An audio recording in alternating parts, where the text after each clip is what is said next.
11 class chapter 4 motion in a plane topic है हमारा। ठीक है, अब तक जो हम पढ़ के आए थे वो था motion in straight line. Motion in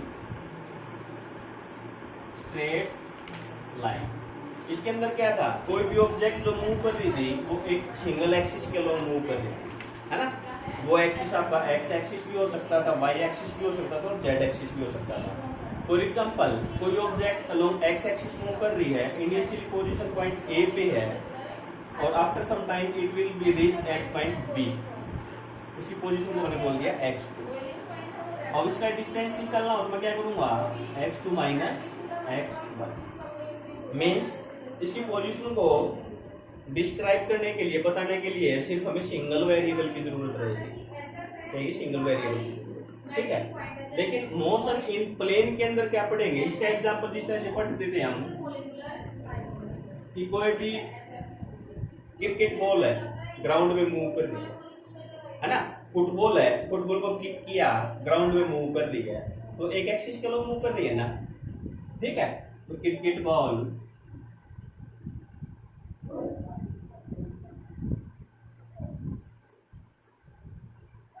football जैसा इसके एग्जांपल है मोशन स्ट्रेट लाइन, एक एक्सिस के लोग मूव कर रहे हैं। ठीक है, लेकिन अब मोशन इन प्लेन का मतलब बता रहा हूं मैं। प्लेन, इसको मोशन इन लाइन को हम वन डायमेंशन मोशन भी बोल सकते हैं, one dimension motion along one axis. ठीक है, मोशन इन प्लेन को हम टू डायमेंशन मोशन भी बोल सकते हैं। ठीक है, ये मान लिया मैंने एक्स एक्सिस है, ये मान लिया मेरा क्या है, वाई एक्सिस। ओके, अब कोई भी ऑब्जेक्ट, कोई भी पार्टिकल एट पॉइंट पी है ना, जिसकी पोजीशन को बताने के लिए मेरे को क्या जरूरत पड़ेगी, एक एक्स एक्सिस से जरूरत पड़ेगी और एक वाई एक्सिस से बताने के लिए। ये डिस्टेंस है, ये किसके इक्वल होगा, वाई के इक्वल। ये मान लिया मैंने इतना डिस्टेंस y1 है और ये डिस्टेंस कितना है मेरा, x1। इसकी पोजीशन बताऊंगा मैं तो क्या आएगा, x1 y1। ठीक है, और ये पोजीशन वेक्टर में ही बताया था। यदि मैं पोजीशन वेक्टर बात करूं, पोजीशन वेक्टर OP, इसको क्या लिखेंगे हम, x1 i cap plus y1 j cap. ठीक है, इसी तरह से कोई दूसरा पॉइंट Q है, इसकी पोजीशन बताऊंगा मैं, ये क्या जाएगा बेटा, x2 y2। और इसका पोजीशन वेक्टर OQ की बात करूं मैं तो OQ क्या आएगा, x2 i cap y2 j cap. ठीक है, तो जहां पर 2D, टू डायमेंशन का मतलब क्या है, दो वेरिएबल की जरूरत पड़ रही है इसकी पोजीशन को बताने के लिए, इसको बोलेंगे मोशन इन ए प्लेन। ठीक है, एग्जांपल, क्रिकेट मैच देखते हो, जब प्लेयर 6 लगाता है ना, तो 6 लगाता है तो ओरिजेंटल डिस्टेंस भी कवर करता है और वर्टिकल डिस्टेंस भी ट्रेवल करता है। तो दोनों एक्सिस के लोग मोशन हुई ना उसकी, जो मैक्सिमम हाइट तक जाएगा वो तो क्या गया, वाई एक्सिस के लोग। जो ओरिजेंटल डिस्टेंस ट्रेवल करेगा वो एक्स एक्सिस के लोग। तो दो एक्सिस के लोग मोशन है, तो इस टाइप के मोशन को बोलते हैं मोशन इन ए प्लेन। ठीक है, इसी तरह से फुटबॉल प्लेयर किक लगाता है कि एक पॉइंट से दूसरे पॉइंट तक पहुंचने के लिए, ग्राउंड नहीं, दो तरह से किक लगती है बेटा, एक तो ग्राउंड शॉट, तो ग्राउंड को टच करते हुए बॉल जाएगी, दूसरी एयर के अंदर। ठीक है, सेम इसी तरह से थर्ड एग्जांपल है एरोप्लेन का। एरोप्लेन मूव कर रहा है, एरोप्लेन की मोशन भी क्या होगी, two dimension motion in a plane. उसकी पोजीशन को बताने के लिए दो एक्सिस की जरूरत पड़ेगी। ठीक है, तो ये पड़ेगा मोशन इन ए प्लेन। अब दूसरा डिफरेंस क्या आएगा बेटा, motion in a straight line के अंदर आप तीन इक्वेशन पढ़ के आए। ठीक है, अब वही इक्वेशन यूज होंगी, लेकिन एक बार एक्स एक्सिस के लिए और एक बार वाई एक्सिस के लिए। फॉर एग्जांपल, यदि मैं फर्स्ट इक्वेशन की बात करूं तो v is equal to u plus AT है ना। अब इन्हीं को मैं कैसे लिख सकता हूं, एक्स एक्सिस के लोग लिखूंगा तो ऐसे लिखूंगा, वाई एक्सिस के लोग लिखूंगा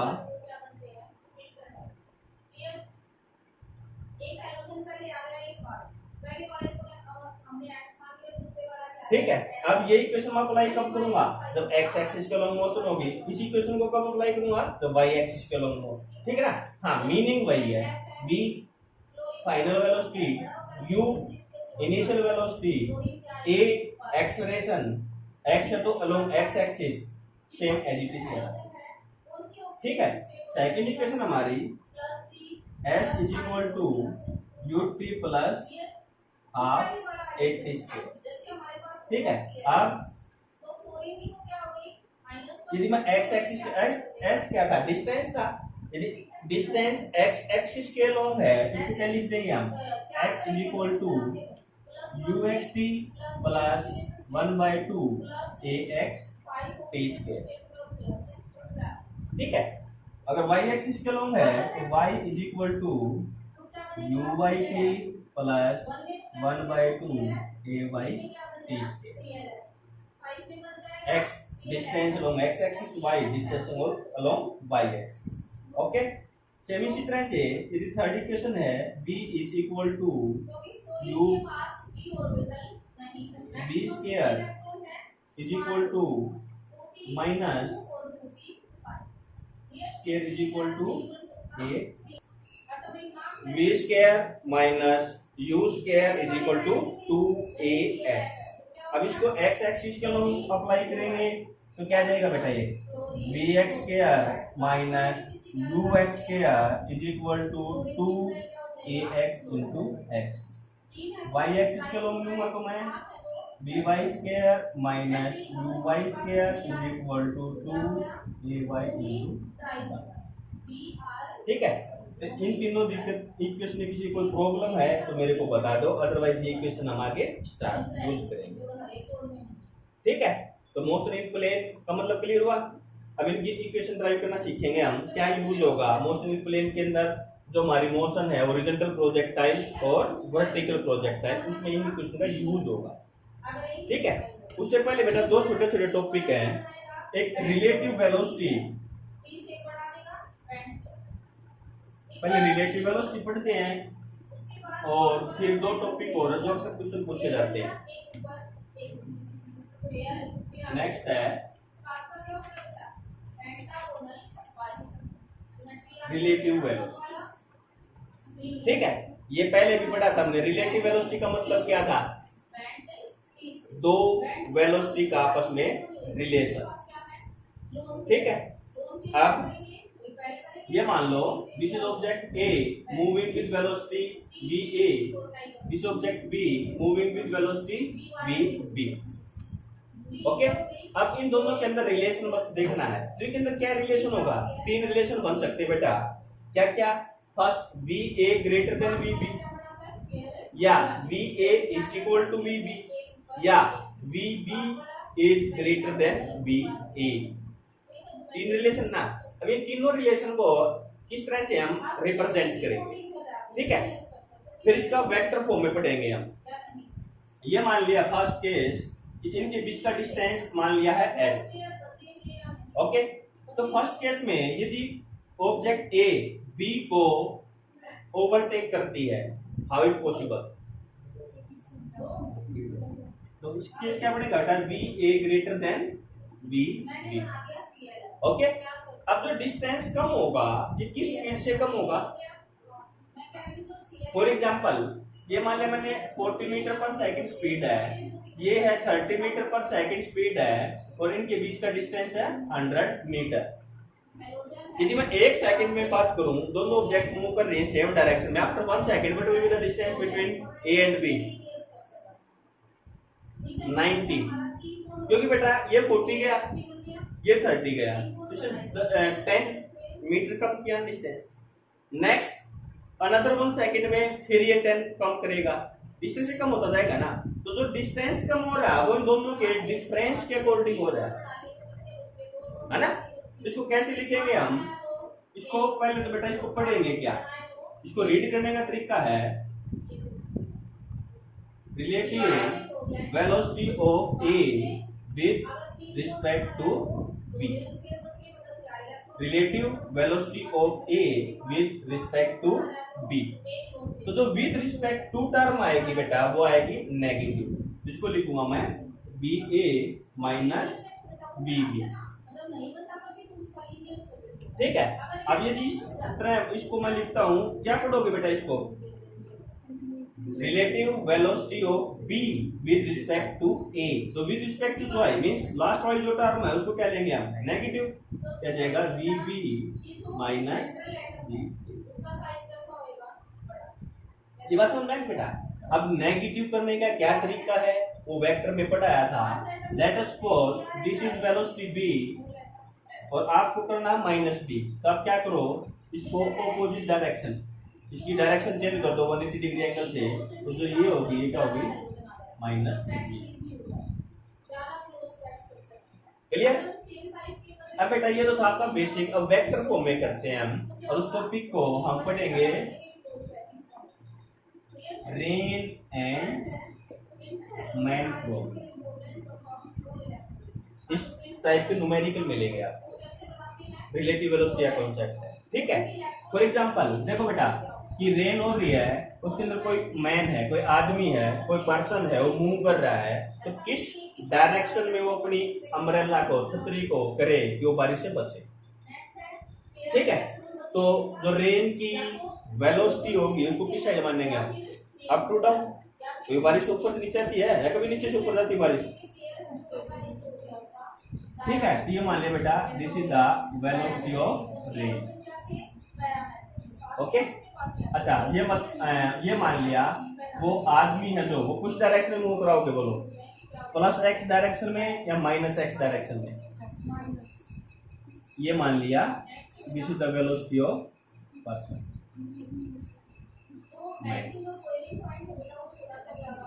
क्लियर। अब हमें क्या निकालनी है, relative velocity of rain with respect to, relative velocity of man with respect to rain. लिखनी मेरे को relative velocity of man with respect to rain और relative velocity of rain with respect to man. ठीक है। बोलो कौन सा case निकालोगे, relative velocity of rain with respect to man या ये relative velocity of rain with respect to man, ये कैलकुलेट करते हैं। ठीक है ना। अब ये कैलकुलेट करने के लिए वी आर एम को रीड करोगे, पढ़ना क्या, relative velocity of rain with respect to man. अब विद रिस्पेक्ट टू मैन आया है तो मैन की वेलोसिटी क्या होगी, तो relative velocity of rain with respect to man. तो हम इसको ऐसे लिख सकते हैं ना, velocity of rain minus velocity of man. तो मैन की वेलोसिटी नेगेटिव होगी, तो नेगेटिव वेलोसिटी करने के लिए क्या बताया था, डायरेक्शन चेंज करनी है। इसको क्या कर दो, मैं इसकी डायरेक्शन चेंज कर, तो डायरेक्शन चेंज कर दी तो क्या बन गया बेटा, ये बी एम माइनस। क्लियर। और इसको मैं इरेज कर दूं एक बार। अच्छा, दो वेक्टर के बीच का यदि एंगल लेना तो क्या पता, टेल टू टेल मैच करेगी। तो इस बी आर को मैं ये अज्यूम कर सकता हूँ ना, ये आ गया बी आर। ठीक है। अब बेटा आपके ये दो वेक्टर आ गए वी आर और माइनस वी एन। अब ट्रायंगल ऑफ वेक्टर एडिशन के अंदर हमने रिजल्टेंट वेक्टर निकालना सीखा था, है ना। अब ये दोनों वेक्टर हैं और इन दोनों के बीच का एंगल कितना है, 90 degree. According to the triangle of vector addition, resultant is equal to A square plus B square plus 2ab cos theta. यहाँ पे बेटा थीटा इज इक्वल टू कितना आ गया, 90 cos 90 0। तो ये टर्म क्या हो गया आपकी 0, तो सिर्फ क्या बचेगा a square plus b square. ठीक है। अब a को आप ये मान लो, b को ये मान लो, कुछ इफेक्ट नहीं पड़ना क्योंकि इसका स्क्वायर होना तो नेगेटिव का स्क्वायर प्लस आ जाएगा। ठीक है। तो relative velocity of rain with respect to man is equal to V M का स्क्वायर प्लस वी आर का स्क्वायर। ठीक है। तो ये आई आपकी डायरेक्शन, ये आया आपके रिजल्टेंट वेलोसिटी आर। ठीक है। अब बात आती है डायरेक्शन की। क्या बात आती है, डायरेक्शन की। तो डायरेक्शन निकालने के लिए ये एंगल मान लिया बेटा मैंने 5, कितना मान लिया 5। तो डायरेक्शन क्या देता है हमारा, टेंजेंट, टेंजेंट डायरेक्शन देता है। तो इसी वेक्टर को मैं पीछे की तरफ कर दूं तो इस डायरेक्शन में क्या करना पड़ेगा, उस पर्सन को अपनी अम्ब्रेला को पकड़ना पड़ेगा, है ना। तो जो ये एंगल होगा वही ये एंगल होगा, वर्टिकल अपोजिट एंगल। तो ये थीटा निकालना है, tangent theta, that will be the direction tangent phi is equal to क्या होगा बेटा, परपेंडिकुलर अपॉन बेस। तो परपेंडिकुलर क्या बनेगा, थीटा के सामने माइनस, परपेंडिकुलर क्या बनेगा ना, माइनस वी एम, और बेस क्या होगा वी आर। तो ये आएगा आपका माइनस वी एम अपॉन, ठीक है। तो this is the direction of the resultant, और we can say that the person to held the umbrella to prevent from the rain. बारिश से बचने के लिए क्या करेगा, इस डायरेक्शन में अपने अम्ब्रेला को होल्ड करेगा। क्लियर। तो इस टॉपिक पे बेटा क्वेश्चन पूछे जाते हैं, न्यूमेरिकल सॉल्व, ठीक है। इसके बाद दो टॉपिक और रहते हैं बेटा, shortest path and shortest time. Shortest path और शॉर्टेस्ट टाइम का मतलब क्या है कि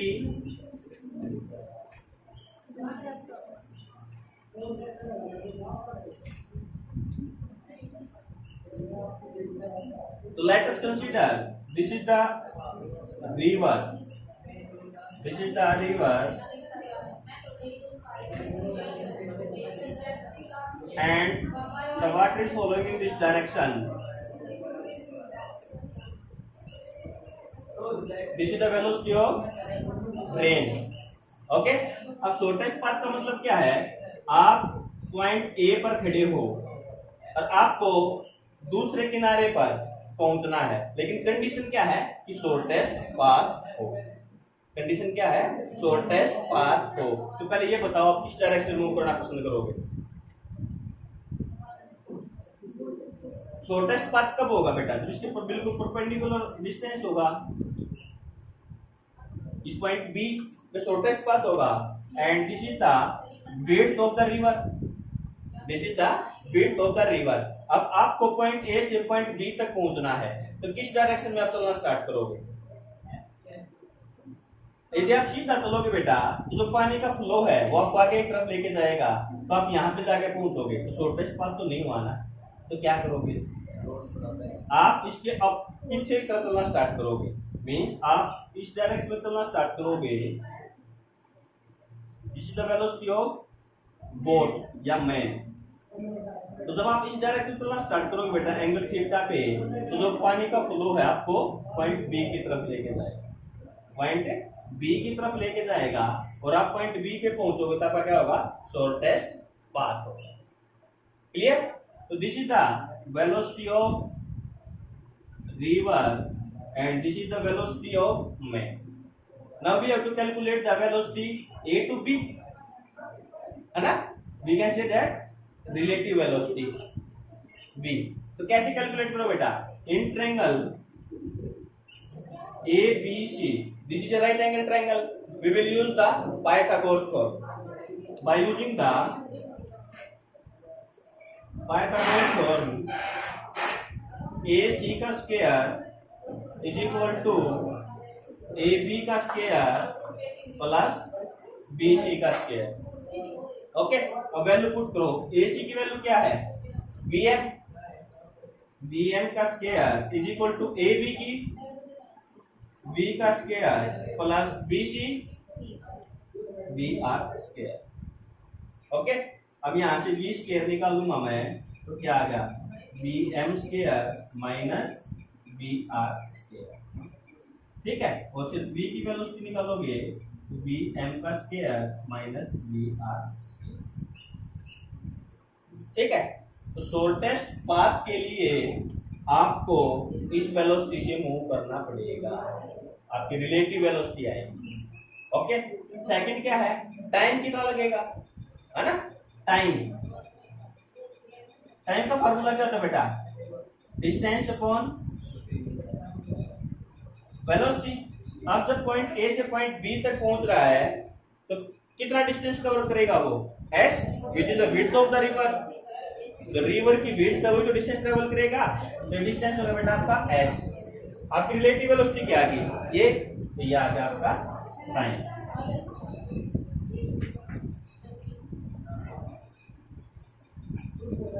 okay, so this is the condition for the shortest path।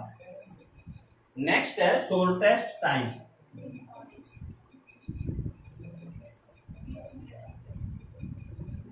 अब शॉर्टेस्ट टाइम का क्या कॉन्सेप्ट है बेटा, सेम वही रिवर है, उस रिवर के पॉइंट ए से पॉइंट बी तक जाना है, लेकिन कंडीशन क्या है, टाइम कम से कम लगे। Let us consider this is the river and the water is flowing in this direction with a velocity